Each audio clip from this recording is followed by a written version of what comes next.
મિત્રો આપણે પહોંચી ગયા છીએ કાળીનાથ માતાજીના મંદિરે. તો નમસ્કાર મિત્રો, સ્વાગત છે આપણી ચેનલ ગુજ્જુવન કેમેરામાં. અને મિત્રો આપણે આવી ગયા છીએ કણજા ગામમાં કાળીનાગ માતાજીના મંદિરે. આપ મારી પાછળ જોઈ શકો છો આ સંકુલ અને આ પ્રાંગણ આખું માતાજીનું જ છે. અને મિત્રો આપણે રગતિયા બાપાની જે જગ્યાએ ગયા હતા ત્યાં ના સગા બેન છે. વિસ્તૃત માહિતી આપણે જે અહીંયાના જે મહંત છે, પૂજારી છે, મહારાજ છે, ભાવેશપુરી બાપુ છે, આપણે એને સંજોગ વસાત અને આપણા નસીબ જોગે મળી ગયા છે આજે. તો વિસ્તૃત માહિતી તથા ચર્ચા એમની સાથે કરીશું. જય માતાજી બાપુ. જય માતાજી. બાપુ, અમને જે આ મંદિર છે કાળીનાથ માતાજીનું, એમના વિશે વિસ્તૃત માહિતી અને તમારા વિશે થોડુંક જણાવો. તો મિત્રો આપણે પૂજારીજી છે એમની સાથે જઈએ છીએ.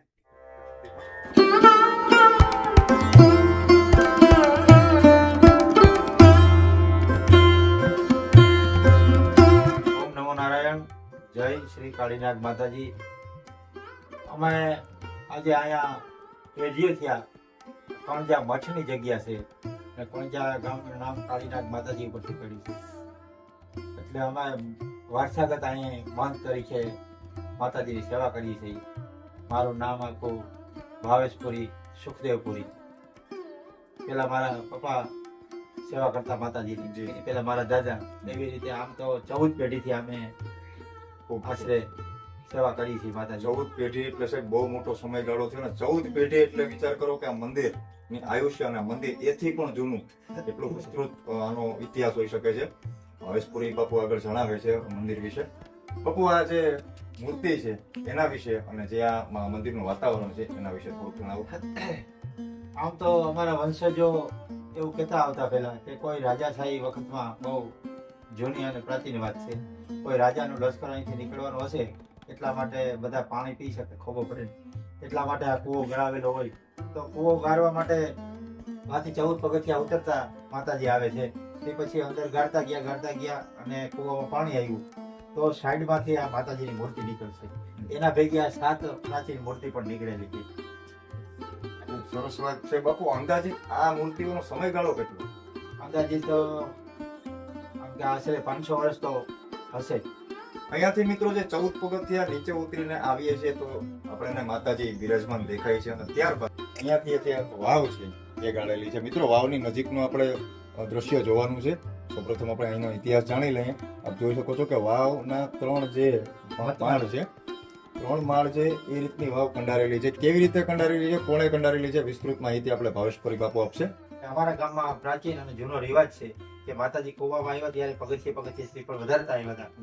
એટલે અહીં પગથિયે શ્રીફળ વધારવાની માનતાઓ ખૂબ જ આવે છે. તમે એક શ્રીફળ પગથિયે વધારવાની માનતા કરો ને 60 શ્રીફળ જોઈએ. 60 શ્રીફળ જોઈએ. કુલ 60 પગથિયા છે આ મંદિરને ટોટલ. વાવના ઉપર. હા, અને નિસંતાન લોકો ખૂબ જ અહીંયા માનતાઓ કરે છે. અને માતાજીને ઘેરે પારના અસંખ્ય દાખલાઓ છે. અમે ફોટા રાખતા નથી બાળકોના. કોઈ લઈ આવે તો એક દિવસ ફોટો રાખી અને રૂમમાં રાખી દઈએ છીએ. તો ફોટા અહીંયા ક્યાંય સમાઈ નથી શકે એટલા બધા માતાજીએ પરચા આપેલા છે. ખૂબ સરસ બાબત કહેવાય ને ખૂબ સારી વાત કરી મોહનશ્રીએ આપણે કે અહીંયા જે લોકો માનતાઓ લઈને આવે છે, પુત્ર માનતાઓ માટે કે પોતાના ઘરે સંતાન પ્રાપ્તિ માટે માનતાઓ લઈને આવે છે, તો આ જે માતાજી છે એની મનોકામના અવશ્ય પૂર્ણ કરે છે. અહીં માનતાઓમાં પગથિયે શ્રીફળ માળા વધારે છે. પછી હાથ પગ દુખતા હોય તો એની માનતા પણ ભાવિકો કરવામાં આવે છે. પછી કોઈ બેનો દીકરીઓને બાળકનો જન્મ થયા બાદ ધાવણ ના આવતું હોય અથવા બાળક પેટ ના ભરતું હોય તો એના માટે દૂધના બેડાની માનતા કરે છે. કોઈને આંખો દુખતી હોય તો એ ચાંદીની આંખો માતાજીને ચડાવે છે તો એની આંખો મટી જાય છે. પછી કોઈના બાળકો આમ જીભ જલાતી હોય અથવા તોતડું બોલતા હોય જન્મથી અને ડોક્ટરે ના પાડી દીધી હોય કે હવે આમાં દવાથી કશું ફેરફાર થાય એમ નથી, તો એ લોકોએ ચાંદીની જીભ ચડાવેલી છે તો એ છોકરા ચોખ્ખું સ્પષ્ટ શબ્દો બોલવા માંડ્યા છે. આમાં એવા ઘણા બધા માતાજીના પરચા છે. કોઈ નાના મોટી ગાંઠ હોય શરીરમાં તો એ લોકો સોપારી માને છે અથવા લાકડાની ગાંઠ ચડાવે છે તો પણ એને ગાંઠ બેસી જાય છે. એવી ખૂબ જ માન્યતા છે અમારા આખા એરિયામાં. અહીંથી મુંબઈ સુધી અને કણજા ગામની તો દરેક વ્યક્તિ અહીંથી અમેરિકા સુધી ખૂબ જ માતાજીને માને છે.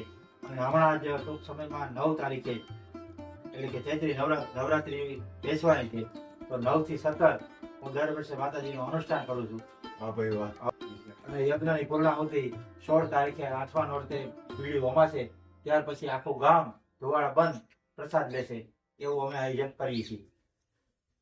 ખૂબ જ ઉમદા વાત કરી છે ભાવેશપુરી બાપુએ કે મિત્રો માતાજીની અસીમ કૃપા ગામ લોકો તથા વિદેશમાં વસતા લોકો માથે પણ રહી ચૂકી છે, કારણ કે માતાજીની જે માનતાઓ જેટલા પ્રકારની લોકો કરે છે, માતાજી કોઈ પણ નાત જાતના ભેદભાવ વગર ખામી દેવી કૃપા હોય જ છે મિત્રો. 18 વરણમાં મેં નામ સાંભળ્યું છે કે માતાજી દર્શન આપે છે, અસીમ કૃપા વરસાવે છે. તો મિત્રો ખરેખર એક આ જે ભક્તિની વાત આવે અને જ્યાં સુધી ભક્તોને અટલ વિશ્વાસ હોય માતાજી અથવા કોઈ પણ દેવી દેવતાઓમાં, તો ભગવાન એમને સાક્ષાત્કાર કરતા જ હોય છે. અને મિત્રો ખરેખર આપણે અહીંયા આવી અને જે આ બાબતો જાણી છે એનાથી હું પણ અચંબિત છું, કારણ કે ફર્સ્ટ ટાઈમ જે હું અહીંયા આવ્યો છું ત્યારે કાળીનાગ માતાજીનું મંદિર છે, મેં નામ સાંભળ્યું હતું પણ ક્યારેય રૂબરૂ મુલાકાત નથી લીધી. આજે રૂબરૂ મુલાકાત લઈ ભાવેશપરી બાપુની અને માતાજીની અમારું જીવન ધન્ય ધન્ય થઈ ગયું છે. અને હમણાં જે ચૈત્રી નવરાત્રી આવે છે ત્યારે ભાવેશપરી બાપુ લોક કલ્યાણ અર્થે, મંદિરના કલ્યાણ અર્થે અનુષ્ઠાનમાં બેસે છે. બાપુ 9 દિવસના અનુષ્ઠાન હોય, અનુષ્ઠાન તમે કેવી રીતે કરો? અનુષ્ઠાન મારે મૌન હોય છે 9 દિવસ પૂરતું. માતાજીનો મનમાં મંત્ર જાપ એ આહુતિ આપતો હોઉં છું. અને દૂધ સિવાય 24 કલાકમાં કાંઈ લેતો નથી. 9 દિવસના અનુષ્ઠાન દરમિયાન મૌન વ્રત ધારણ કરી લો છો. હા અને દૂધ સિવાય હા લેશ માત્ર બીજું બસ. કઈ અનાજ. હા અને શાંત કરવા માટે થોડુંક દૂધ, બાકી એ સિવાય કાંઈ. નિયમ છે ને બાપુ કે ભોજન વિના ભજન શક્ય નથી, અને હા, ભજન તો પેટમાં રહે, મન ને લેવા માટે, હા. મન નકર વિચાર રહીએ. એવી રીતે. અને ગામ ખૂબ જ સહકાર આપે છે. રાતે ધૂન, ભજન, સંતવાણી એવા પ્રોગ્રામ 9 દિવસ હોય છે. અને શ્રાવણ મહિનાના 30 દિવસ અહીં ભોળાનાથને 1 લાખ, 1.25 લાખ પીલીપત્ર ચડાવીએ છીએ, કયાક દૂધથી નવડાવીએ છીએ. એવી રીતે આયોજન ચાલુ હોય. અને રોજ સંતવાણી અને બધાને પ્રસાદ ખાઈ લેવડાવવામાં આવે છે. મિત્રો ખૂબ જ અહીંયા ધાર્મિક વાતાવરણ જોવા મળે છે. ગામ એક લઠ્ઠું છે, ગામના લોકો સારો સાથ સહકાર આપે છે. બાપુ જે છે અત્યારે અહીંયાના નિર્મળ ભાવે પોતાની સેવા આપતા રહે છે, અને ગામ લોકોનો સહકાર. મિત્રો હમણાં હું આવ્યો ને ત્યારે રસોડા બાબતની ચર્ચા થતી હતી અને દૂધની નાની તેની, તો બાપુને એવું નિસંકોચપણે કહેતા ગયા છે કાંઈ ચિંતા કરતા નહીં, રસોડાનું આયોજન થઈ જશે, દૂધનું આ તે બધું XYZ આયોજન થઈ જશે. રહી વાત બાપુની સેવાની, તો મિત્રો નિર્મળ ભાવે જે સેવા કરતા હોય છે તો ભગવાન એમનું પણ ધ્યાન રાખતા હોય છે. અને જે બાપુ છે અહીંયાના ભાવેશપરી બાપુ, એ પણ એમના નિર્મળ ભાવથી સતત સેવા આપતા રહે છે અને આ વાતાવરણને મધમધતું રાખે છે. વધી આગળ મિત્રો, બાપુ હું જયારે અહીંયા ગામમાં આવ્યો ને ત્યારે મને એવું સાંભળવા મળ્યું હતું કે જે માતાજી છે 4 પાંદડા છે. હા બરાબર છે, વાત સત્ય છે. પછી બીજું ક્યાંકનું મને સુંદરણા અને એક બીજું એક બંદડાનું મને મળ્યું છે. તો ત્યાંનું સાતત્ય કેટલું છે માતાજી સાથે સંકળાયેલું, મને એક જણાવશો? આમાં જૂની વાત એ છે કે માણેકવાળા બાલ બાપા, કોંબડી કોંભિયા દાદા અને વંથલી ઓજિતના કાંઠે રગતિયા બાપા, એ 3 ભાઈઓ અને કાળીનાગ માતાજી એક બેન છે. એટલે બધા ભાંડેડાનું માવતર બેન એટલે ગણાય. એટલે આ ઇતિહાસ છે જેનો. બરાબર છે. અને કાળીનાગ માતાજી ગણીએ બાપુ, પણ 4 ભાંદરડા છે, એનો મૂળ ઇતિહાસ ક્યાંનો મળે ખરા, અથવા એ ક્યાંના છે મૂળ ઇતિહાસ એનું? કઈ નાગપુર છે, અહીં ટૂંકા સમય તો 2-3 કિલોમીટરના અંતરે નાગપુર એટલે આમાં બિરાજે. બરાબર. નાગની સ્થાપના છે. આ જે બાંધકામ છે એ જે અત્યારે તમારા આવ્યા પછી કર્યું છે કે અત્યારે અગાઉ હતું? જૂનું પ્રાચીન છે. અમે તો 2-3 વર્ષ પહેલા રિનોવેશન કર્યું. રિનોવેશન કરાવેલું. આ જે મૂળ સ્તંભ છે એ પોઝિશનમાં છે, એ જ પોઝિશન રિપેરિંગ કર્યા છે. આ બધું જૂનું પથ્થરનું છે, કોતર કામ કરેલું. એમાં આખા ફેરફાર કરતા નથી. રિનોવેશન કરાવીની જરૂર પડે ત્યારે. અને માતાજીની અખંડ જ્યોત ચાલુ છે. મિત્રો અહીંયા અખંડ જ્યોત છે. બાપુ આ અખંડ જ્યોત કેટલા વર્ષોથી છે? આ અખંડ જ્યોત આજે અંદાજે 3 વર્ષથી આ કોરોના કાળથી છે. અમારા ગામની અંદર 4 વ્યક્તિના મૃત્યુ થયા હતા કોરોનામાં. પછી ગામ લોકોએ ટૂંકમાં વાત કરું તો અમે મિટિંગ કરી કે બાપુ ભલે દવાખાને તો બધા જતા જ હોય, પણ આપણે કંઈક એવું ધાર્મિક માતાજીને વિનંતી કરી તો અમારા ગામને ખૂબ જ રજા માતાજી ઉપર. એટલે અમે સવારે આખા ગામને ફરતી દૂધની ધારાવાળી કરી અને આમ જોઈ પ્રગટાવી કે માતાજી અમારા ગામનો કોઈ પણ કેસ હવે બગડવો ન જોઈએ. બરાબર. જે કાંઈ ભાઈ જોઈએ માતાજી એવી લાજ રાખી દીધી. ત્યાર પછી કોરોનામાં કોઈ પણ મૃત્યુ થયું નથી. અહીંથી અમેરિકા સુધી બધાને એક નવી ઉર્જા આવી ગઈ, નવો પાવર આવી ગયો કે અમારા ગામમાં બાપુએ યજ્ઞ કર્યો છે, જોઈ પેટાવી છે, ગામને ફરતી દૂધની ધારાવાળી કરી છે. હવે અમને કાંઈ નહીં થાય. અને બધા કોરોનામાંથી દવાખાને છૂટા થઈ અને માતાજીના દર્શન કરી પછી ઘેરે જતા હતા. ખૂબ જ ધ્યાન રાખે. તો મિત્રો વિદેશમાં પણ વસતા લોકો માતાજીની અસીમ કૃપાથી અજાણ નથી, એમના પણ કૃપા વરસાદ. બાપુ અમને એ જણાવો કે વિદેશમાં જે કોઈ પણ તમે દેશના નામ લીધા છે એ બધા દેશમાં માતાજીના ભક્તો છે અહીંયાથી છે કે અલગ અલગ જિલ્લામાં અલગ અલગ રાજ્ય અલગ અલગ દેશમાંથી અહીંયા આવીને દર્શન કરે ના કણજા ગામના અમેરિકામાં છે, ફોરેનમાં છે, પછી ઓસ્ટ્રેલિયા છે, જી જી કેનેડામાં છે, ક્યુજીમાં છે અહીંના લોકો. એ બધા પણ માને છે, પણ એકબીજાને ત્રીજાને એવી રીતે સંકલ્પમાં લોકમુખેથી બધાને જણાવતા રહીએ છે ને એ લોકો દર્શનનો લાભ લે છે. હા, દર રવિવારે તો વિદેશમાંથી ઘણા બધા ફોન આવે મને અને માતાજીની જ્યોતના દર્શન કરે છે અને ધન્ય થાય છે. મિત્રો જે લોકો અહીંયા પહોંચી શકતા નથી એ અત્યારના સમયમાં ટેકનોલોજીના માધ્યમથી મોબાઈલના માધ્યમથી બાપુને સીધો સંપર્ક સાધી અને માતાજીના તથા જે અખંડ જ્યોત છે એમના દર્શન કરે છે. તો વધી આગળ મિત્રો બાપુ અમને છે કે વાવ સુધી તમે સાથે મિત્રો બાપુ સાથે આવે છે આપણે અને જે વાવ છે અત્યારે આપણે તમને લઈ જઈ રહ્યા છીએ વાવની નજીક એકદમ. અને આ મિત્રો ખૂબ જ એક અલૌકિક નજારો છે. મારી લાઈફમાં ફર્સ્ટ ટાઈમ હજી આ ઉપરકોટની વાવ છે એક એવી જોઈ છે અને એક આ વાવ જોઈ છે. અત્યારે મિત્રો જોઈ શકો છો તમે કે એકદમ ચોખ્ખું પાણી છે. તમે આ ફિલ્ટર એ કૂકવું પડે એવું પાણી છે અહીંયા. આપ જોઈ શકો છો વાવનો અંદરનો નજારો છે.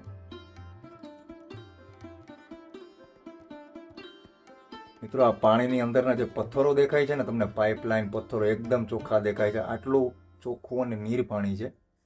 ખાલી ઉપરથી જે પક્ષીઓના જે તણખલા છે એ જ પડ્યા છે, બાકી પાણીમાં કોઈ જાતનો કચરો નથી. બાપુ આ વાવ તો જે તે સમયે લશ્કરી વાવ છે એ તો સાબિત થઈ ગયું. અને આ માળ પણ એ લોકો જ બંધાવેલા છે એમ ને? આ જૂનો અને પ્રાચીન છે. આમાં ખૂબ જ કોતરણીથી ઘણું બધું તમને દેખાય. છે જ ને બારીક કોતરણી છે એટલે કમસે કમ આ લશ્કરી વાવ ગણીએ ને બાપુ તો કદાચ અંદાજે 500 700 કે 1000 વર્ષ જૂનોનો સમયગાળો આખે તો પણ ઓછો પડે. કારણ કે એના જે પુરાવા છે તો આપણે જે આ ઉપરકોટ ને એના બધાને લગતા પથ્થરોના પુરાવા છે. હા, ખૂબ જ મિત્રો ઉપરના જે પથ્થરો જુઓ કે જે આપણે અત્યારના પાપડા છે ને એ અત્યારે લંબાઈમાં એને પણ ટૂંકા પડે એટલા લંબાઈમાં છે અને એ પણ સચોટ રીતે એકદમ ઘાટથી ઘાટ બેસાડેલું છે એવું એક સ્ટ્રક્ચર છે અહીંયાનું. ખૂબ ધન્યવાદ બાપુ આ અમને માહિતી પૂરી પાડવા બદલ. અને ખરેખર તમારો આજીવન આભારી રહીશ કારણ કે તમે મને આ જગ્યા વિશે જે માહિતી આપી છે અને જગ્યાનું જે મને પ્રક્ષેપણ દર્શન કરાવ્યું છે એ બાબતે. અહીં ચોમાસામાં પાણી માતાજી પણ ડૂબી જાય છે. આટલું પાણી આવી જાય? હા, ચોમાસામાં અહીં માતાજી સુધી અહીં સુધી પાણી આવે અને માતાજીનું સિંહાસન દેખાય અને આ ફૂલ મૂકી શકીએ ત્યાં સુધી હું પૂજા કરવા આવું છું. બાકી ત્યાં બહારથી ધૂપદીવો કરી લઈ એટલે હોય ત્યાં સુધી માતાજીની સેવા કરું છું. અને ચોમાસામાં તો આમાં નાગ ને નાગણીઓ હોય જ. માતાજીની કૃપાથી કોઈ દી કાંઈ તકલીફ નથી થવા પણ ન દે. અને તમારી સેવા ભક્તિ છે તો એમાં જે કાંઈ પણ વિઘ્નરૂપ હોય એ પણ હટી જતું હોય છે. મિત્રો અહીંયા સુધી પાણી હોય છે છેક માતાજીને.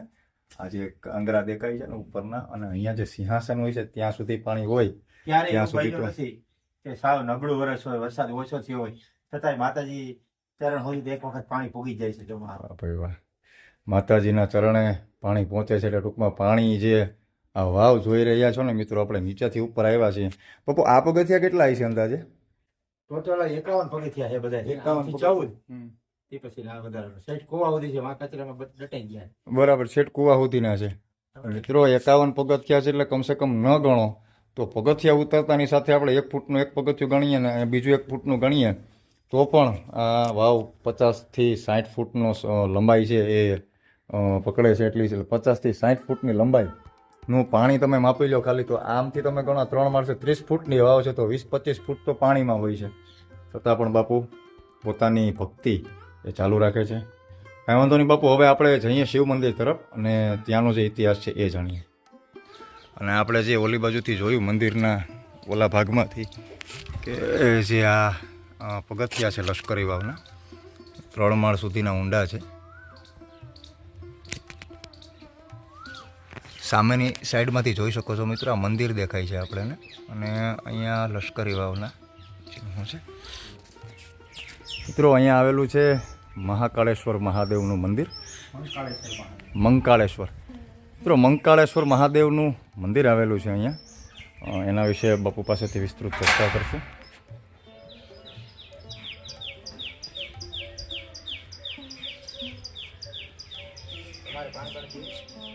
પીએ પાણી પીએ. નહીં બાપુ કોઈ વસ્તુ નહીં. મારું મિત્રો ભાવેશભાઈ બાપુ પાસેથી મંદિરનો ઇતિહાસ આપણે જાણ્યો છે અને જે મંદિરનું મહાત્મય છે એ પણ જાણ્યું છે. તો વિસ્તૃત આપણે ચર્ચા કરશું. હવે ગામ છે અત્યારે કણજા ગામ છે, ખૂબ હાંડા જેવડું મોટું ગામ છે અને ગામનો સાથ સહકાર પણ એવડો છે. તો હમણાં જે કંઈ પણ આયોજનો થવાના છે મંદિરને લગતા મંદિરની અંદર એ બાપુ પાસેથી જાણવાના છે. જય કાળીનાગ માતાજી. હમણાં એક પ્રસંગ આવે છે માતાજીનો, ચૈત્રી નવરાત્રિ, એટલે કે આવતા મંગળવારે 9 તારીખે સવારેથી માતાજીનો યજ્ઞ ચાલુ થઈ જાય, અનુષ્ઠાન મારે ચાલુ થઈ જાય છે. એટલે 16 તારીખ આઠમના દિવસે અનુષ્ઠાન પૂરું થશે. ત્યારે સવારમાં ગામ આખા વતી, કણજા ગામ વતી પગથિયે શ્રીફળ વધારવામાં આવશે, માતાજીનું ધ્વજારોહણ કરવામાં આવશે. અને ત્યારબાદ કણજા ગામ 8000ની વસ્તી આસપાસ છે, એ બધા ભેગો ધોવાણા બંધ પ્રસાદ લેશે એવું આયોજન કરેલું છે. મિત્રો, જે તમને અહીંયા બાંધકામ દેખાય છે ને એની ઉપર બાપુ હમણાં કહેશે કે અહીંયા પેલા શું હતું અને હવે શું બનવાનું છે. મિત્રો, અહીં સ્વામી વિવેકાનંદ એક રાત્રિ રોકાણ કરી ગયા છે. એટલે પહેલાં અહીંયા જૂનો એક રૂમ હતો, એની ઉપર અમારે કાળીનાગ યુવક મંડળ એ બનાવેલો હતો. એને લખેલો હતો સ્વામી વિવેકાનંદ વિશ્રાંતિ ગૃહ, અને એ જ પાછું હવે નવું બનવા જઈ રહ્યું છે. અને પાછો પણ અમે ઉપર કોતરણીથી બોર્ડ મારી દઈશું, સ્વામી વિવેકાનંદ વિશ્રાંતિ ગૃહ, કારણ કે એ અહીંયા મહાત્મા રાત્રિ રોકાણ કરી ગયા છે. અને જગદંબાએ એને 4 વાગ્યે બ્રહ્મ મુહૂર્તમાં આ જ કૂવામાંથી પાણીનો ઘડો ભરવા જતા હતા અને ચોકમાં આવ્યા ત્યારે જગદંબાએ એને દર્શન આપ્યા અને અહીંયા આખા ગામને વાત કરી અને એના પુસ્તકમાં લખેલું છે અને નીચે એની સાઇન છે. મિત્રો, આખી જગ્યાના ઇતિહાસની માહિતી લઈ લીધી છે આપણે અને આપણે જોયું મંદિરનો ઇતિહાસ તથા મંદિરનું મહાત્મય. તો હવે આપણે અહીંયાથી રજા લેવાની છે, જગ્યા છોડવાનો વખત આવી ગયો છે. મિત્રો, આ વિડીયો તમને કેવો લાગ્યો, જે જગ્યાનો ઇતિહાસ તમને કેવો લાગ્યો, કોમેન્ટ સેક્શનમાં અવશ્ય જણાવજો. વિડીયો ગમે તો લાઈક એન્ડ શેર કરજો મિત્રો, અને કોમેન્ટમાં જય કાળીનાગ માતાજી અવશ્ય લખતા જાજો. મળીએ એક આવતા નવા વિડીયોમાં, નવા કન્ટેન્ટ સાથે, નવી જગ્યા સાથે, નવા પ્રસંગ સાથે. ત્યાં સુધી બધાઈને જય કાળીનાગ માતાજી. હર હર મહાદેવ.